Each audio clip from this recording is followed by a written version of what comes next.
There are nights that feel too perfect to be real nights, when you look around and wonder how you ever got so lucky.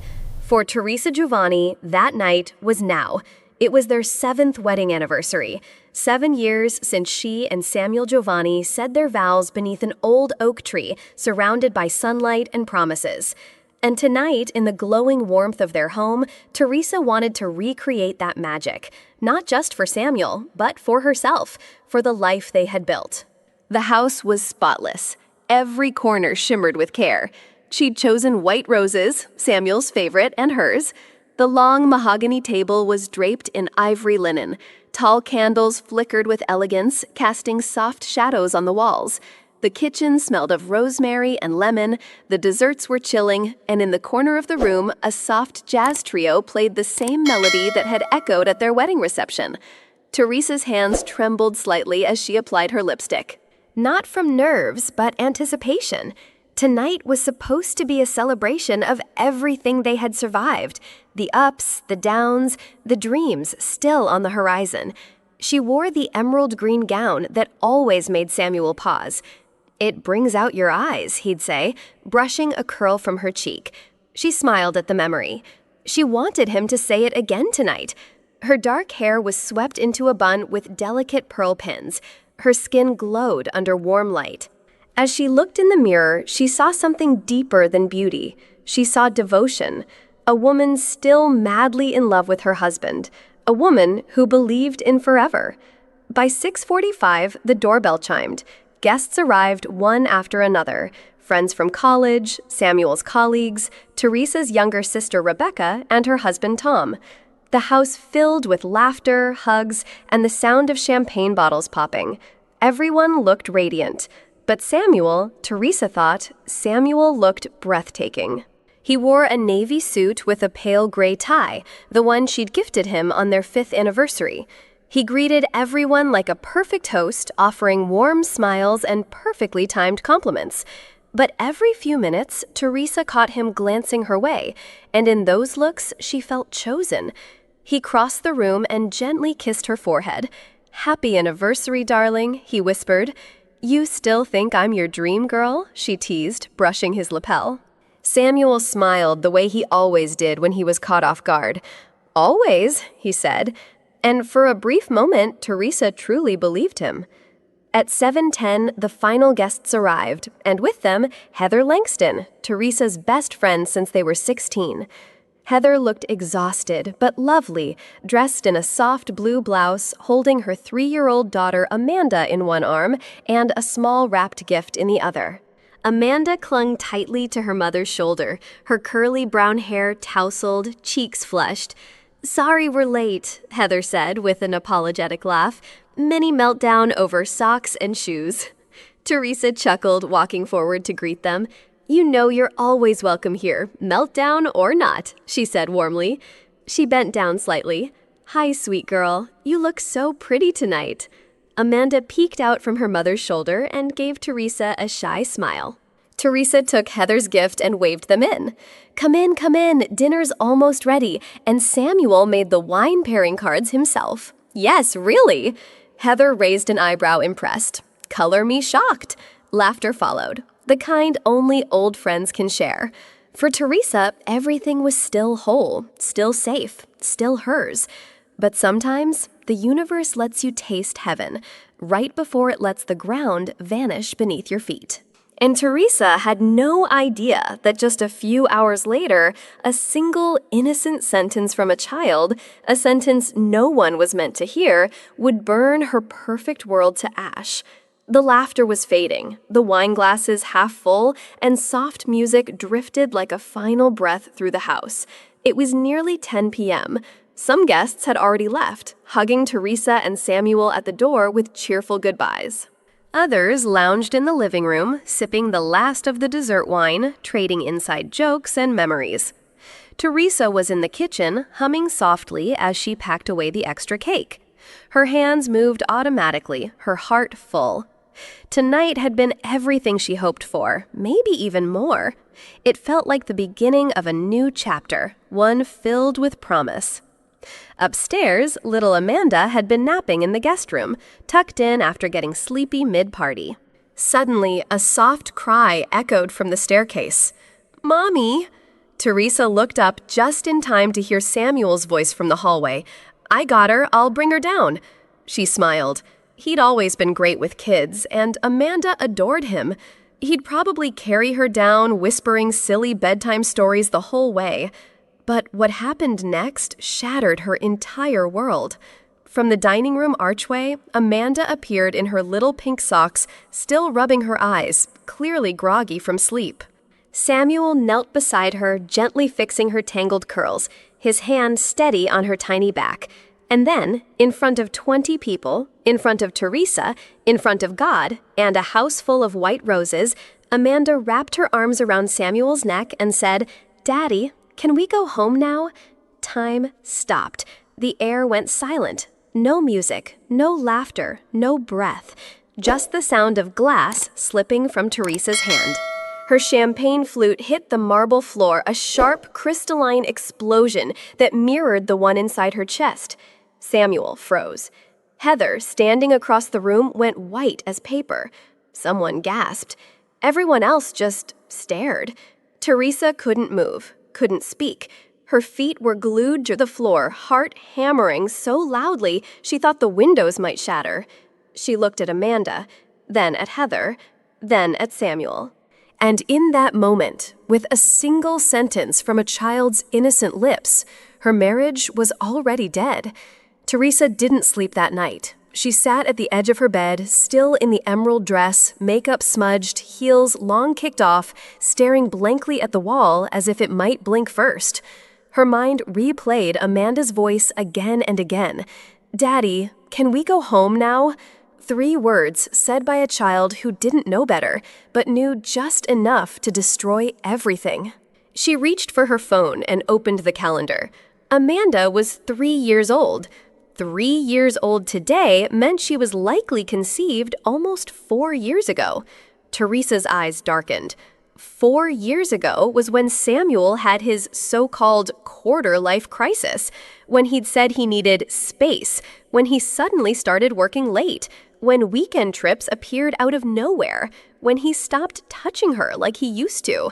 At the time, Teresa blamed stress. She blamed his career, the economy, even herself. But now it was math. Amanda was 3, conceived 4 years ago, the same year Samuel started pulling away. The lies didn't need to be spoken. They were in the numbers. The numbers didn't lie. She stood up and walked to her bookshelf, pulling down old photo albums, scrolling back through years of digital pictures. She wasn't looking for smiles anymore. She was looking for cracks. There they were. Samuel, his hand on Heather's lower back at Amanda's 2nd birthday. The 3 of them at a park picnic. Samuel wasn't just helping carry Amanda, he was holding her like a father would. A blurry photo of Heather and Samuel at her kitchen table, Amanda asleep on his chest. How could she have been so blind? She'd trusted both of them. She'd welcomed Heather into her home. She'd handed Samuel every piece of her heart. And together, they'd held it, then cut it open behind her back. It started with a photo, then another, then dozens. Teresa sat cross-legged on her bedroom floor, surrounded by old photo albums and opened folders on her laptop. Her fingers moved quickly, but her heart felt like stone. She was no longer just remembering. She was investigating her own life, frame by frame. There was Amanda's 1st birthday. Teresa had bought the cake, picked the balloons, even made the tiny crown Amanda wore. She'd called it Auntie Teresa's Treat. In one photo, Amanda was giggling in Samuel's lap, his hand on her back, his smile real full of pride. At the time, Teresa had thought, he's just sweet with kids. But now she knew better. Then came Amanda's 2nd birthday. The theme was butterflies. Teresa remembered because she'd bought matching butterfly clips for Amanda and Heather as a surprise. In one photo, Samuel was crouched beside Amanda, helping her blow out the candles. Heather stood back. Samuel was in the spotlight. He wasn't playing uncle, he was playing dad. Teresa's eyes burned. She clicked into her banking app. There they were. Dozens of purchases over the years. Toys from specialty shops, grocery runs that didn't match their own pantry, tiny dresses she'd never seen Amanda wear, a recurring payment labeled Sunshine Learning Center. She remembered that one. She'd once asked Samuel what it was, and he'd said, "Oh, that's for David's kid. I promised I'd help with tuition this year. Long story." Long story indeed. She opened the closet and pulled down a box of receipts. One caught her eye, a small velvet box from Laurier Fine Jewelry dated 3 months ago. Inside, a silver bracelet with an A charm, Amanda's size, Amanda's initial. Teresa had thought they couldn't afford a vacation that month. Samuel had said they were tight on savings. And all along, she'd been the one tightening the budget so he could buy jewelry for his secret daughter. She stumbled backward, sitting on the edge of the bed, trembling. She had thrown birthday parties for a child who wasn't hers. She had delivered groceries to the woman sleeping with her husband. She had been the best friend and the loving wife, all while playing supporting roles in someone else's family. There's a silence so loud it splits your soul. That's what Teresa felt in that moment, standing in a room full of people with glass at her feet, betrayal in her chest, and a child's voice still echoing through her head.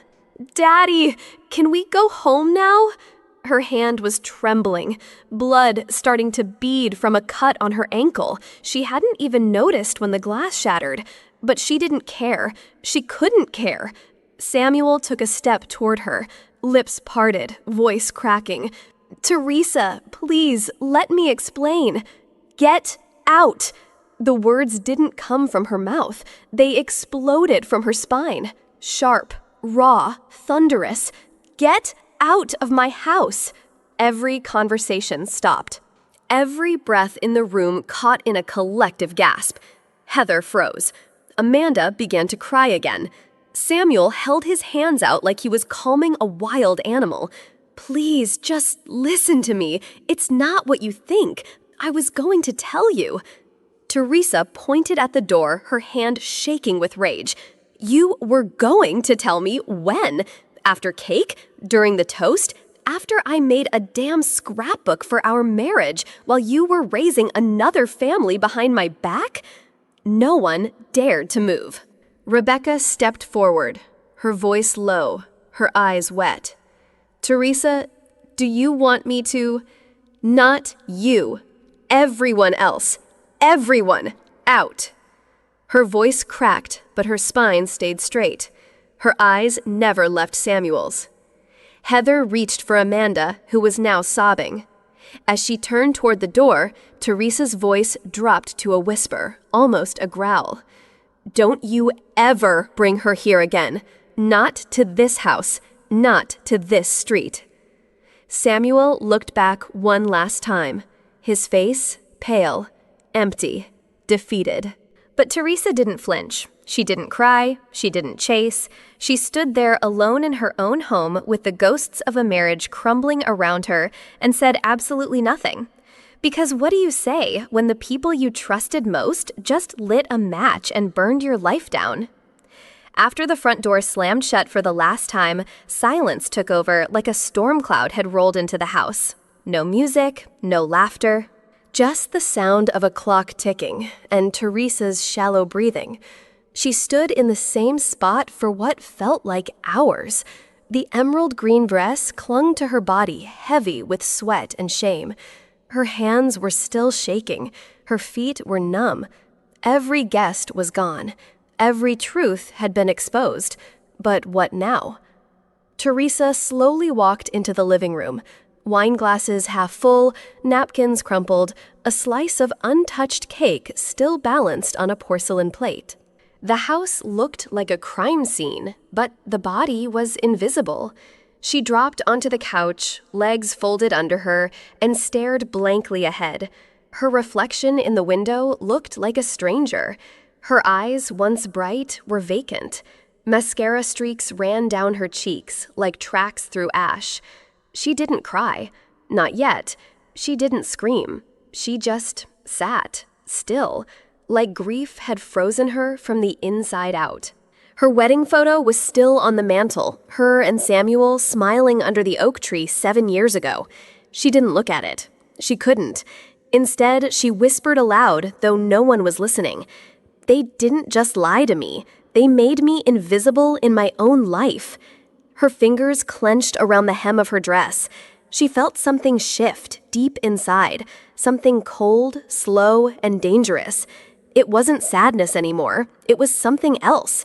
It was rage. But not fire, not wild, no. This was ice, and it was just beginning to form. By sunrise, Teresa wasn't broken anymore. She was boiling, but not on the outside. It was all happening quietly beneath the surface.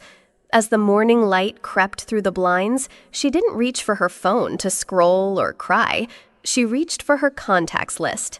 Mildred Bennett, her lawyer, 62 years old, sharp as a scalpel. Handled Teresa and Samuel's real estate deals, their wills, and once helped Teresa shut down a shady landlord in under 72 hours. Mildred didn't waste time, and neither did Teresa. At exactly 6:01 a.m., Teresa hit call. Bennett Law, came the voice on the other end. Mildred, Teresa said, calmly, voice raw but steady. I need to see you, today. There was a pause, then recognition. Teresa, is everything okay? No, she said plainly. It's urgent. Mildred didn't ask questions. Come in at 9. 3 hours later, Teresa walked into Mildred's office, wearing a black sweater, jeans, and no makeup. Her face was pale, her hair still pinned from last night. She looked like someone in mourning. But her eyes, they burned. Mildred gestured toward the leather chair in front of her desk. Sit, tell me everything. And Teresa did. The anniversary party, Amanda's words, the timeline, the photos, the receipts, the bracelet, the daycare bills, the math. Mildred listened without blinking, just taking notes in her tight, lawyerly handwriting. When Teresa finally finished, Mildred leaned back in her chair. First things first, she said. We file for divorce. Good, Teresa whispered. But not just any divorce, Mildred continued. We go strategic. You'll need documentation, evidence of financial misconduct, and paternity. How do we prove Samuel is Amanda's father? Teresa asked. DNA. We'll request a test. If Heather refuses, we file a motion to compel through the court. Teresa nodded. And if he is the father? Mildred didn't hesitate. He's been evading child support. That's fraud. And it'll help your divorce case. Big time. Teresa looked down at her hands. They made me feel like I didn't exist. Mildred didn't blink. They made a mistake, she said. They underestimated you. Teresa looked up and smiled. Teresa didn't scream. She didn't throw things.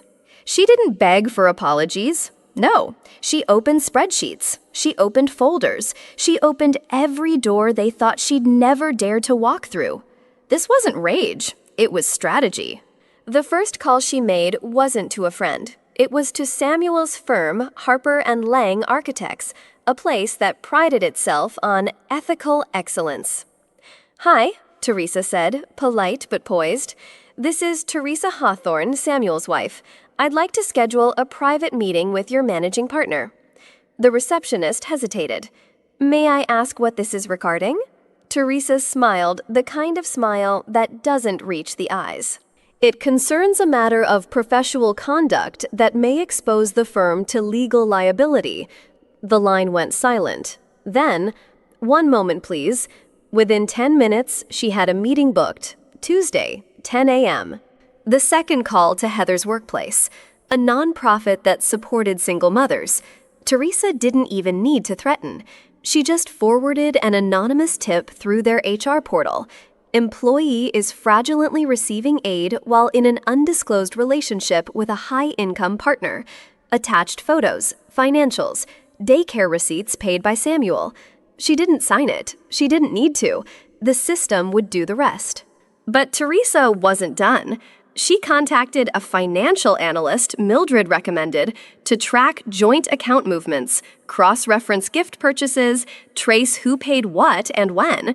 She contacted a digital forensics firm to extract deleted messages from her old devices and even recovered a cloud-based photo backup Samuel forgot to disable. She created a private document folder, Operation Truth. Inside it, she organized every receipt, timestamp, email, and whisper of betrayal. Like a prosecutor. Like a general preparing for war. Because this wasn't about revenge anymore. It was about reclaiming the narrative. She had been the loyal wife, the naive friend, the sweet Teresa. Not anymore. The invitations were handwritten, elegant, simple, just 12 close friends. The same people who had clinked glasses at her anniversary dinner 2 weeks ago. Join me for an intimate dinner. No gifts, just presents. Teresa. It looked harmless, but behind the calm tone was fire. This wasn't just dinner. This was the reckoning. At exactly 7 p.m., the doorbell rang. By 7:15, everyone was seated. The same white roses decorated the long oak table. Soft music played in the background. But Teresa didn't sit down. She stood, still, wearing the same emerald green dress from her anniversary. Gasps, whispers. Was this a celebration, a do-over, or something else? Teresa raised her glass. Before we eat, I want to share a story. She turned on the projector. Slide 1. A photo of Amanda in Samuel's arms. Slide 2. A bank transaction, $900 to Little Stars Daycare, paid by Samuel's card. Slide 3. A time-stamped photo.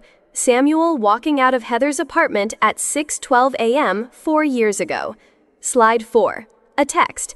Heather, she looks just like you, Sam. Please don't disappear again. The room went completely still. Someone dropped a fork. Someone gasped. Samuel wasn't there. Neither was Heather. This wasn't about confrontation. It was about clarity. Teresa's voice didn't tremble. For years, I celebrated my marriage with you all. And for years, I was the only one who didn't know it was already over. A pause. She looked each guest in the eye. Tonight, I reclaim my name, my dignity, my voice, and my place at this table. She raised her glass once more. To truth. No one moved. And then, one by one, they stood and toasted to her. It didn't happen with fireworks. It started with silence. One by one, emails stopped landing in Samuel's inbox. Clients stopped replying. Then the managing partner at Harper & Lang called him in. Samuel, he said, folding his hands, we received a complaint. Anonymous, but compelling. He pushed a manila folder across the desk. Inside, daycare receipts, apartment timestamps, photos, and at the bottom, a printed transcript of Teresa's dinner speech. Someone had recorded it and shared it. We can't have our firm's name tied to a scandal involving deceit and financial misconduct, the partner said. You're out. Just like that, Samuel lost his job, his title, his future. At Heather's nonprofit, things unraveled faster. The board called an emergency meeting. Multiple donors had received an anonymous expose, including photos of her with Samuel, financial inconsistencies, and undeclared relationship violations. Her name disappeared from the About Us page overnight. By warning, she was asked to resign. She didn't even get to clean out her desk. The final blow. The community. The same people who had smiled at them at brunch, clinked wine glasses at events, laughed at inside jokes, now turned away in grocery aisles, unfollowed, uninvited, untouched. Because when you betray someone who gave you everything, you lose more than your job. You lose your reflection in every familiar face. By the time the court summons arrived, Samuel was already unraveling. His company credit card canceled. His name removed from every deal he once led. His reputation, whispers in the hallway now said, that's him, the one with the secret kid. And Teresa, she had receipts, bank statements, daycare invoices, DNA test results. Gift receipts. Luxury items for Heather paid from joint accounts. Emails. Calendar logs. Mildred, her attorney, organized it all into 3 black binders and 1 cold sentence. Your Honor, we seek full asset division, custody termination, and punitive financial sanctions. Samuel's defense attorney looked pale. The judge barely blinked. The ruling, Samuel, was stripped of joint accounts, ordered to pay restitution for 4 years of marital fraud, required to cover Amanda's child support retroactively, facing criminal investigation for tax misreporting and misuse of marital assets, 6 months of jail time for financial deceit and contempt of court. When the handcuffs clicked around his wrists, he didn't fight. He didn't cry. He just looked at Teresa. But she didn't look back. And Heather, the Family First nonprofit she once proudly led, fired her. Their official statement read, "We do not condone ethical violations, nor do we tolerate deception within our leadership." She packed her things in silence. No one helped her carry the box. No one said goodbye. The irony, both of them used to smile at Teresa like she was naive, but now they couldn't afford to say her name in public. It was raining. Not a dramatic thunderstorm, just a quiet gray drizzle that made the world look tired. Teresa was in her garden trimming back the roses, the same white ones she had once used for her anniversary party. Now they bloomed silently, unaware of the war they had witnessed. Then a voice behind her. "Teresa!" It was Heather.